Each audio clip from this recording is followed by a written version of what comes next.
Halo everybody, welcome back to my channel. Please don't subscribe ya guys ya. Oke, hari ini kita akan ngomongin, aduh gue batuk mulu. Nih gara-gara Sony batuk-batuk nih. Oke, hari ini kita bakal ngomongin Paradox Gaming, satu keyboard dari Ghost ya, Paradox Gaming Ghost, dimana dulu gue udah pernah bahas yang versi TKL sama 68 atau 60 ya? 68 ya? 68 sama ada yang DIY. Dan kali ini dia ngeluarin yang baru. Sebenarnya banyak yang baru, ada sampai 4. Cuman kali ini kita bahas yang lebih portable. Dimana ada dua pilihan. Jadi yang satu itu switch-nya itu yang kayak switch biasa, yang tinggi. Sama satu lagi itu yang low switch. Dan gua bakal bahas yang switch tingginya, William bakal bahas yang low switch ya. Karena tangan saya cuma dua, ngetiknya nggak mungkin dua keyboard sekaligus.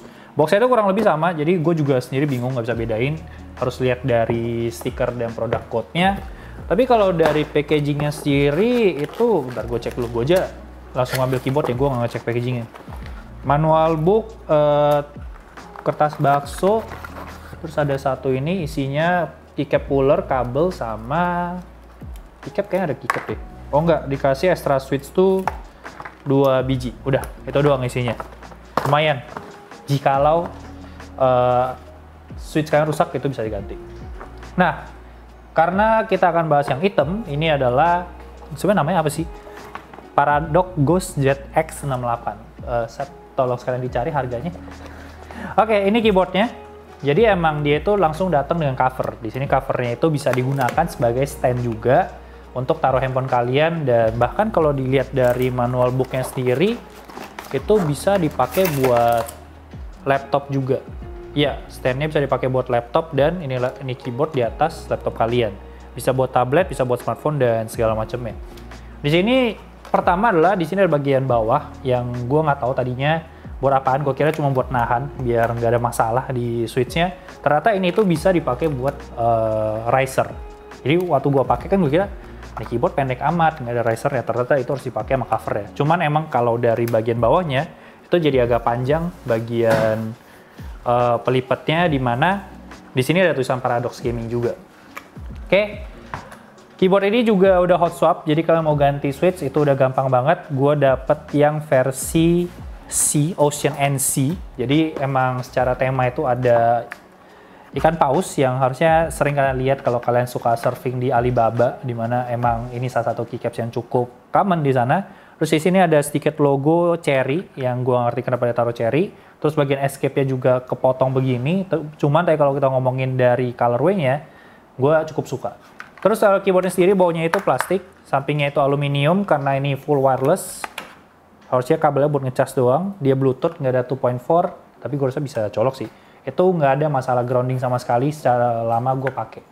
Dari pemakaian gue sendiri sih, kemarin gue pakai sekitar 6-7 jam, mungkin 8 jam itu habis baterai, dan itu out of the box, jadi mungkin gue belum charge full juga, jadi nggak tahu seberapa lama sebenarnya, karena kita jarang lah ngitung exactly berapa lama kita menggunakan sebuah keyboard.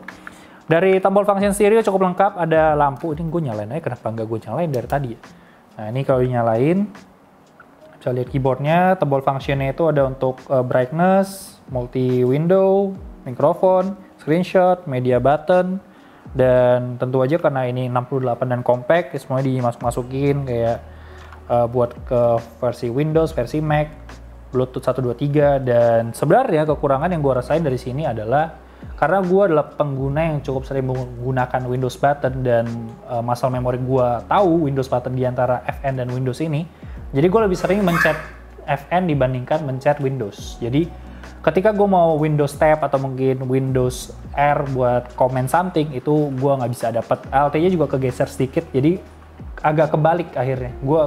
Masalah gue cuma di situ. Tapi kalau dari pemakaian dari gue ngetik dan segala macam, itu nggak ada masalah sama sekali. Tapi tentu baik lagi ke masalah switch yang kalian pilih, dan juga kalau kita ngomongin keycaps bentar. Kalau kita ngomongin keycapsnya sih aman sekali ya, sangat tebal, tidak ada masalah, dan cakep ya. Oke. Gue rasa nggak ada perlu dibahas terlalu panjang untuk keyboard ini, tapi yang pasti ini keyboard yang cukup portable. Mau bawa kemana-mana gampang, walaupun agak berat sedikit karena dia pakai aluminium frame. Covernya itu cukup membantu, karena bisa jadi stand juga. Jadi kalau kalian sering pakai tablet dan kalian tetap mau pakai sebuah keyboard yang mechanical, ini akan ngebantu banget. Tapi lucunya memang dia itu bisa dijadikan sebagai stand buat laptop, dan keyboard ini diletakkan tuh begini di atas laptop kalian. Gue sih nggak tahu ya, gue nggak tertarik untuk ngelakuin itu. Gue akan pakai ini keyboard sebagaimana mestinya. Oke, kita akan masuk ke typing test, dan harganya berapa harga? 950. Harganya 90 udah semua ini? 950 ribu, harga yang sangat-sangat menarik. Salah satu rekomendasi keyboard pembuka tahun 2022 dari gue. Oke, itu aja. Kita akan tutup dengan typing test. Sampai jumpa di video selanjutnya.